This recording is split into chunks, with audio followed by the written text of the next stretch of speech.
देखो हमारे पास आता है refraction of light. Refraction of light, ध्यान से देखोगे, रिफ्रैक्शन ऑफ लाइट है ये हमारे पास क्या होता है भाई। हमने बताया कि भाई हमारे पास लाइट है वो इलेक्ट्रोमैग्नेटिक वेव है, और जैसे किसी भी ट्रांसपेरेंट मीडियम के ऊपर लाइट है वो इंसिडेंट होती है। ये मैंने कह दिया कि नॉर्मल है, ध्यान से देखोगे, बाद में लिखोगे। ये कोई भी लाइट है वो इसके ऊपर इंसिडेंट हुई, this is the incident ray.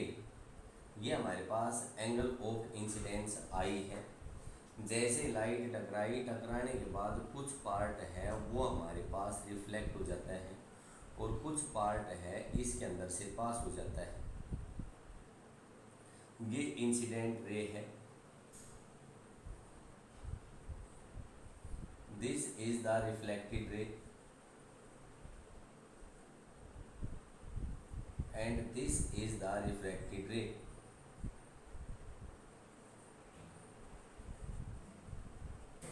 जैसे लाइट है किसी भी मीडियम के ऊपर इंसिडेंट होती है, इंसिडेंट होने के बाद ये क्या होती है कि भाई हमारे पास एक पार्ट है वो तो हमारे पास इसमें से वापस उसी मीडियम में चला जाता है, और जो पार्ट लाइट का वापस उसी मीडियम में चला जाता है that is known as the reflected ray. उसके बाद हमने कह दिया कि एक पार्ट इसके अंदर से पास कर जाता है, और जैसे एक पार्ट इसके अंदर से पास कर जाता है देन हम कहेंगे कि भाई this part is known as the refracted ray. तो रिफ्रैक्शन ऑफ लाइट है वो हमारे पास क्या होता है, जैसे लाइट है ये मीडियम नंबर 1 है, ये मीडियम नंबर 2 है, एक मीडियम से दूसरे मीडियम के अंदर, एक मीडियम से दूसरे मीडियम में पास करती है, तो हमारे पास क्या होता है कि लाइट है अपने पाथ को क्या कर लेते हैं भाई, चेंज कर लेती है। और जब लाइट अपने पाथ को चेंज कर लेती है तो that phenomena is known as the refraction of light.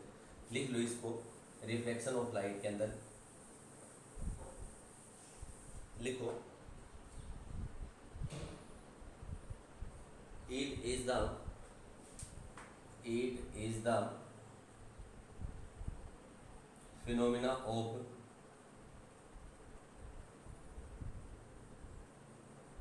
Change of path या change in path of light when it passes from one medium to another medium।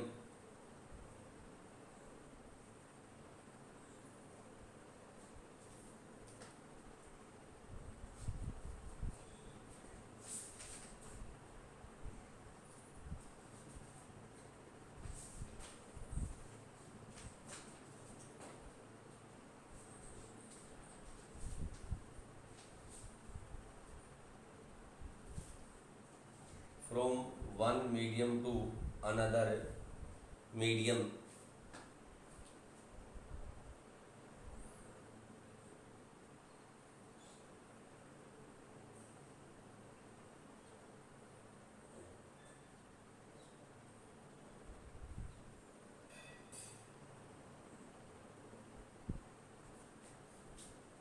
Phenomena of change, और ये passes है।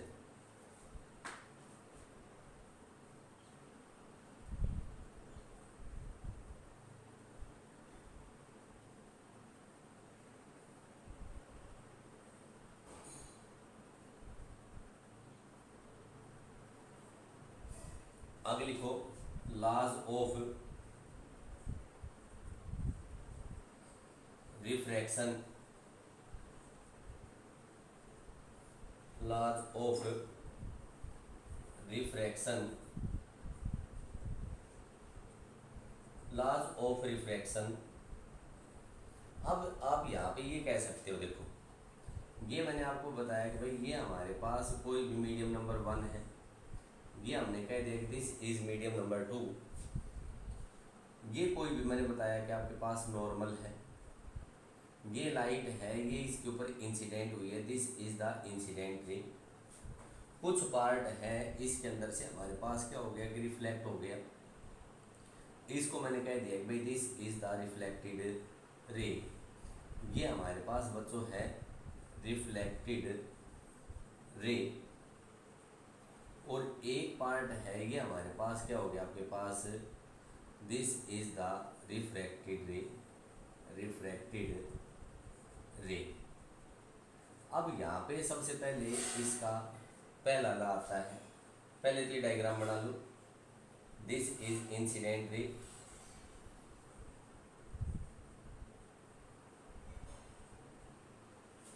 This is reflected ray and this is the refracted ray. और हमने पढ़ा था कि angle of incidence और angle of reflection है वो हमारे पास सेम होता है। देयरफॉर हमने कह दिया कि ये एंगल भी हमारे पास आई है, तो ये एंगल भी कितना होगा आपके पास, आई के बराबर होगा।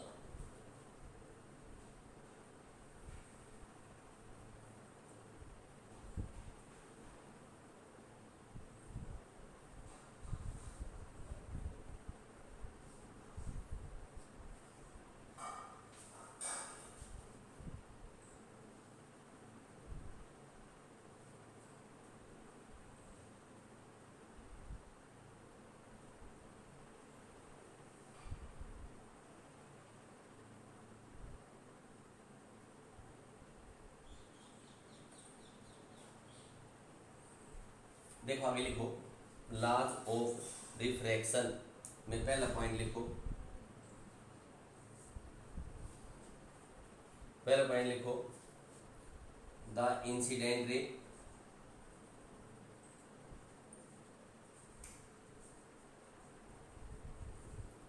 कॉमा रिफ्रैक्टेड रे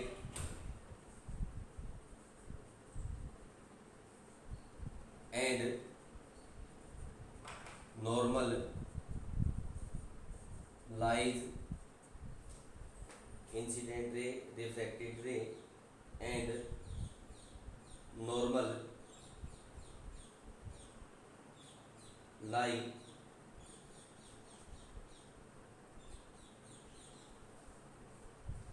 in the same plane, same plane। दूसरा पॉइंट लिखो,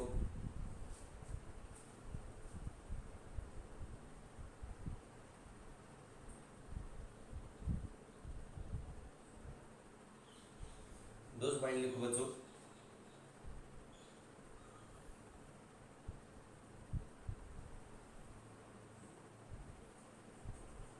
the frequency of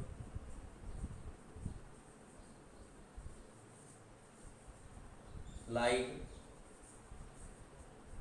remains same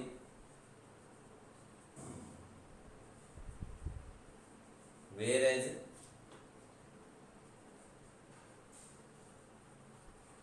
wavelength of light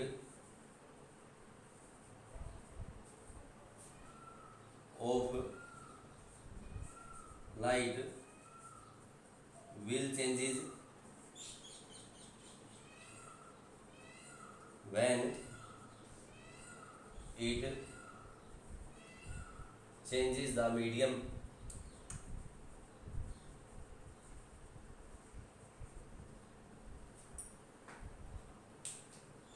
it changes the medium। जब ये हमारे पास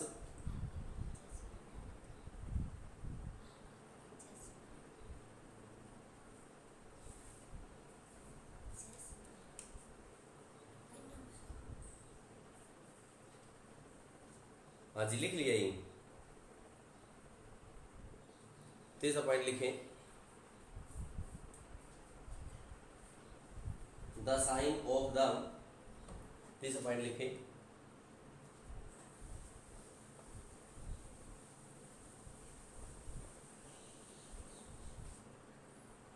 the sign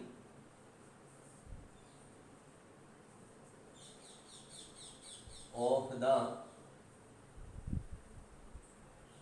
angle of incidence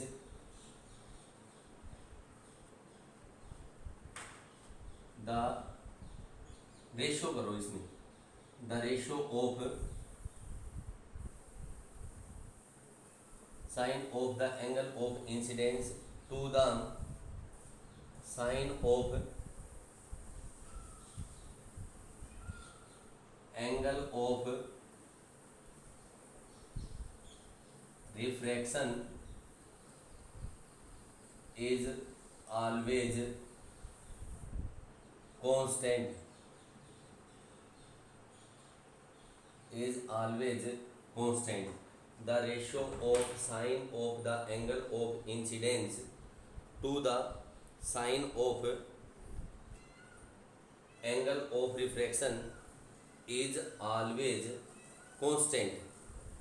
ये हमेशा क्या रहेगा आपके पास, कांस्टेंट रहेगा। दैट इज आप ये कह सकते हो sine I upon sine R is equal to constant. ये हमारे पास कोई ना कोई कांस्टेंट रहेगा। एक बार इन लास्ट को दोबारा देखें आप लोग।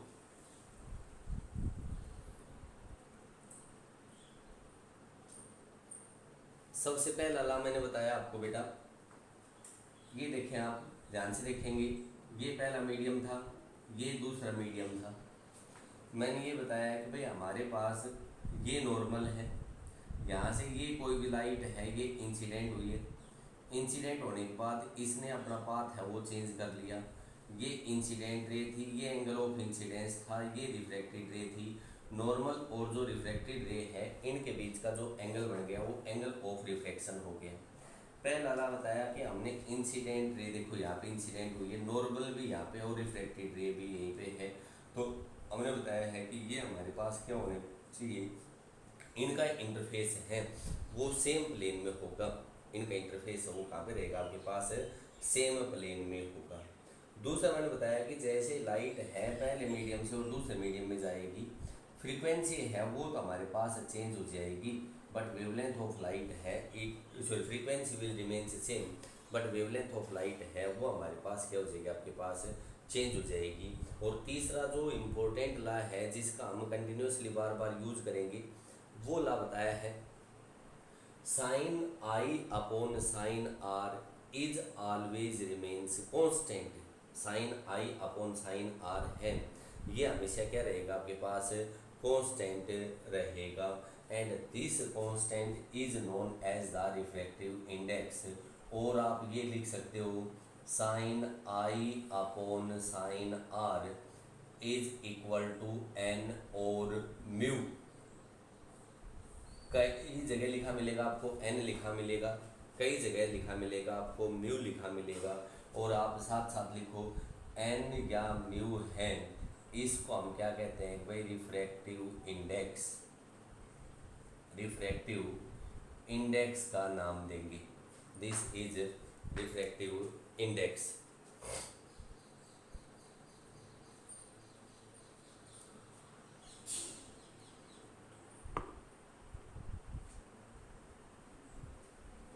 And this law is known as the Snell's law. इससे आगे लिख लो दिस लॉ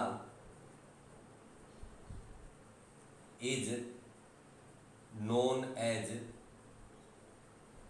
स्नेल्स लॉ।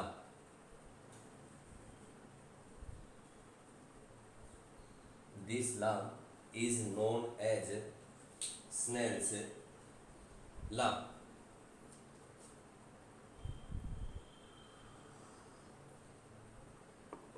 इस लॉ को हमने क्या नाम दे दिया कि स्नेल्स लॉ का नाम दे दिया। अब बच्चों रिफ्रैक्टिव इंडेक्स के बारे में आता है। भाई रिफ्रैक्टिव इंडेक्स है वो हमारे पास क्या होता है, आगे नेक्स्ट हेडिंग डालो refractive index.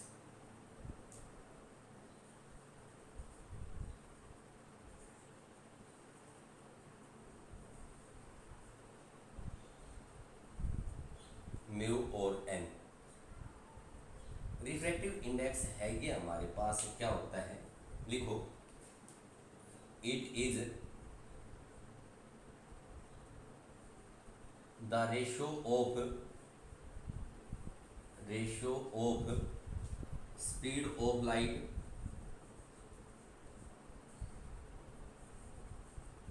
in vacuum to speed of light in medium.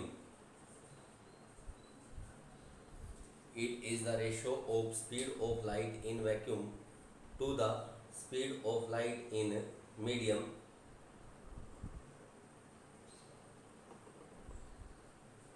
अब देखो इसमें speed of light in vacuum to speed of light in medium होगा, उसका रेशियो है, उसको हम क्या नाम दे देते हैं भाई, that is known as the refractive index. That is मैं ये कह सकता हूँ एन और mu is equal to C upon V. बच्चों आपने देखा था कि स्पीड ऑफ लाइट वैक्यूम में हम रिप्रेजेंट करते हैं सी से, और किसी मीडियम है उसमें हमने रिप्रेजेंट कर दिया, इसको वी से रिप्रेजेंट कर दिया। आगे बताओ आप, सी तो हमने बता दी speed of light in vacuum, और वी बता दिया हमने speed of light in medium. तो आप बताओ कि इसकी यूनिट क्या होंगी। अरे ऊपर भी स्पीड है, नीचे भी क्या है आपके पास स्पीड है, और जब ऊपर भी स्पीड है और नीचे भी स्पीड है तो इसलिए हम क्या कह सकते हैं भाई, it is unitless and dimensionless quantity. इसको हमने कह दिया कि it is unitless and dimensionless quantity.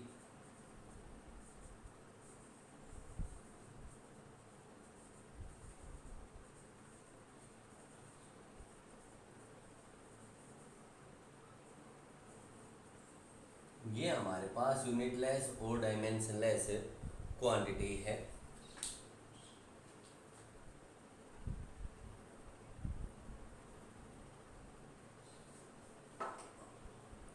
आगे आगे लिखो, जो हमारे पास रिफ्रैक्टिव इंडेक्स है ये और क्या है। रिफ्रैक्टिव इंडेक्स है जनरली हमारे पास किसी भी मीडियम की एक बेसिक प्रॉपर्टी होती है जो हमारे पास डिपेंड करती है on the nature of the medium. लिखे आगे, आगे लिखे, refractive index is refractive index is basic property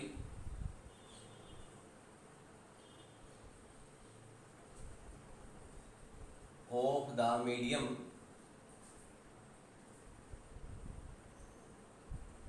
which depends on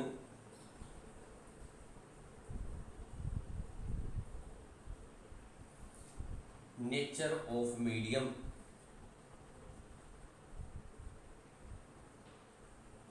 जो हमारे पास डिपेंड करती है, और किस पे डिपेंड करती है, it depends on the nature of medium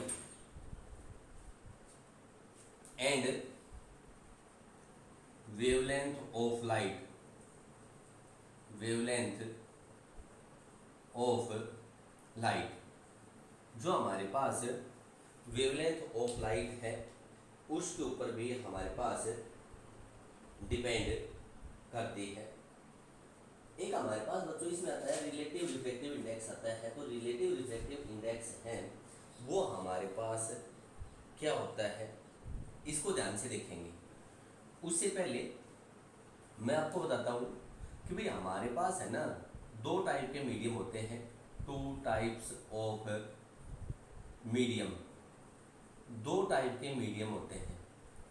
एक तो आप लोगों ने जनरल पढ़ रखा है कि एक मीडियम है वो हमारे पास होता है रेयर मीडियम, और जो दूसरा मीडियम है वो हम ले लेते हैं denser medium. One is the rare medium and another is the denser medium. जो रेयर मीडियम है वो हमारे पास क्या होता है, आप लोगों ने पढ़ा है कि रेयर मीडियम हमारे पास वो मीडियम होता है जिसकी पार्टिकल्स है वो दूर दूर होते हैं। उस मीडियम को हमने कौन से मीडियम का नाम दे दिया, that medium is known as the rare medium. But वो मीडियम जिसके पार्टिकल्स है they lie very close to each other, that medium is known as the denser medium. अब मैं आपसे यूँ कहूँ भाई, एक तो हमने ले लिया मीडियम एयर ले लिया, एक मीडियम तो हमारे पास एयर है, और एक मीडियम मैंने ले लिया वाटर। तो आप बताओ रेयर मीडियम कौन सा है और डेंसर मीडियम है वो हमारे पास कौन सा है? एयर है। एयर के मॉलिक्यूल्स वो दूर दूर लाई करते हैं, और जब एयर के मॉलिक्यूल्स दूर दूर लाई करते हैं तब हम कह सकते हैं कि एयर है वो, तो हमारे पास होगा कि air is the rare medium, but water है वो हमारे पास कैसा मीडियम होगा?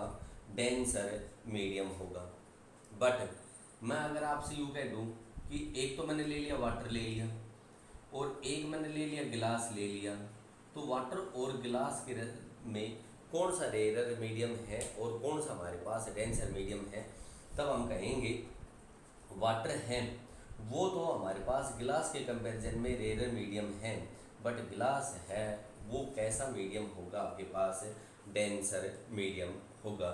लिख लो, पहला लिखो रेयर मीडियम, दूसरा लिखो डेंसर मीडियम।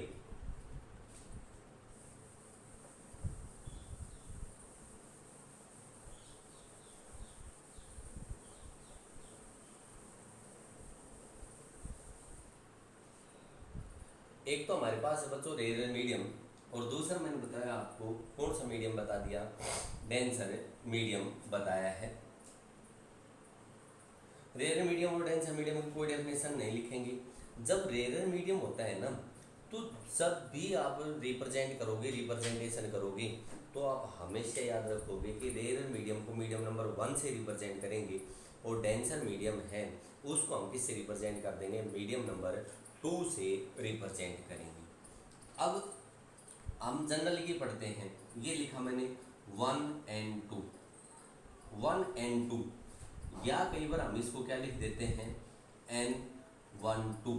NCERT ने ऐसे लिख रखा है N12, हमने लिखा 1 and 2 या N12, या हम क्या लिख देते हैं 1 म्यू 2, कई बुकों में म्यू से रिप्रेजेंट कर रखा है 1 म्यू 2 और म्यू 1 2 लिखा, ये दोनों दोनों एक ही टर्म है। अब मैंने लिखा कि 1 and 2, इसका मतलब ये हो गया कि लाइट है वो पहले मीडियम से और कौन से मीडियम में जाती है बच्चों? दूसरे मीडियम में जाती है। और इसको अगर मैं पढ़ता हूँ तो मैं यही पढ़ूंगा कि 1 and 2, और मैं यहाँ पे कह सकता हूँ भाई refractive index of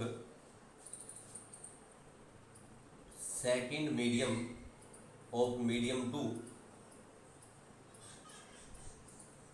with respect of medium 2 with respect to medium 1,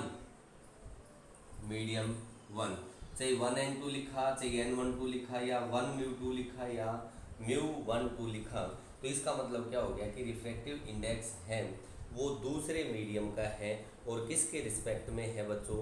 medium 1 के रिस्पेक्ट में है। और जब भी आप कैलकुलेशन करोगे तो 1 and 2 is equal to N2 upon N1। 1 and 2 को हमेशा आप लिखोगे N2 अपॉन N1 के बराबर लिखोगे। अगर यहाँ पे आपके पास स्नेल्स लॉ आता है तो स्नेल्स लॉ क्या लिखोगे इसके लिए?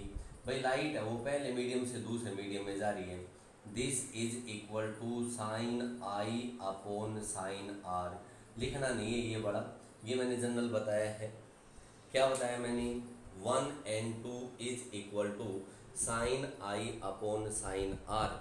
इसका मतलब क्या हुआ बच्चों कि लाइट पहले मीडियम से दूसरे मीडियम में जा रही है, और एंगल ऑफ इंसिडेंस है आई है वो पहले मीडियम है, और एंगल ऑफ रिफ्रैक्शन है वो कौन से मीडियम में आपके पास है? दूसरे मीडियम में है। सिमिलरली मैं कह सकता हूँ 2 and 1 कह सकता हूँ, तो 2 and 1 हमारे पास क्या होगा? तो भाई हमारे पास refractive index of medium 1 with respect to medium 2, ये लिखा मैंने 2 and 1, इसको मैंने लिख दिया refractive index of medium 1 with respect to medium 2, that is 2n1 is equal to n1 upon n2। ये तो हमने बताया है, क्या बता दिया आपको, रिलेटिव रिफ्रैक्टिव इंडेक्स के बारे में बताया है। लिखो एक बार इसको आराम से।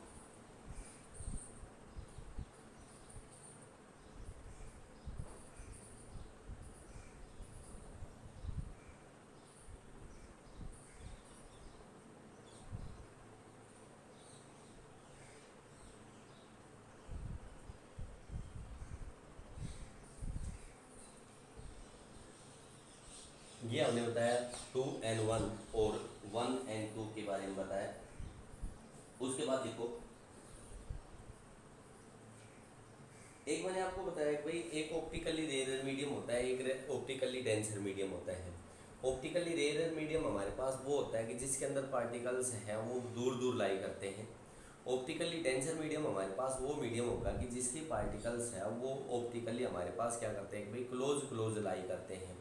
जैसे मैंने आपको बताया कि भाई हमारे पास एयर है, वो हमारे पास एक ऐसा मीडियम है, रेयर मीडियम है as compare to water. But water है वो भी हमने क्या बताया कि भाई हमारे पास रेयर मीडियम बताया as compare to glass. Glass के कंपेरिजन में उसको हमने क्या बताया था, रेयर मीडियम बताया था।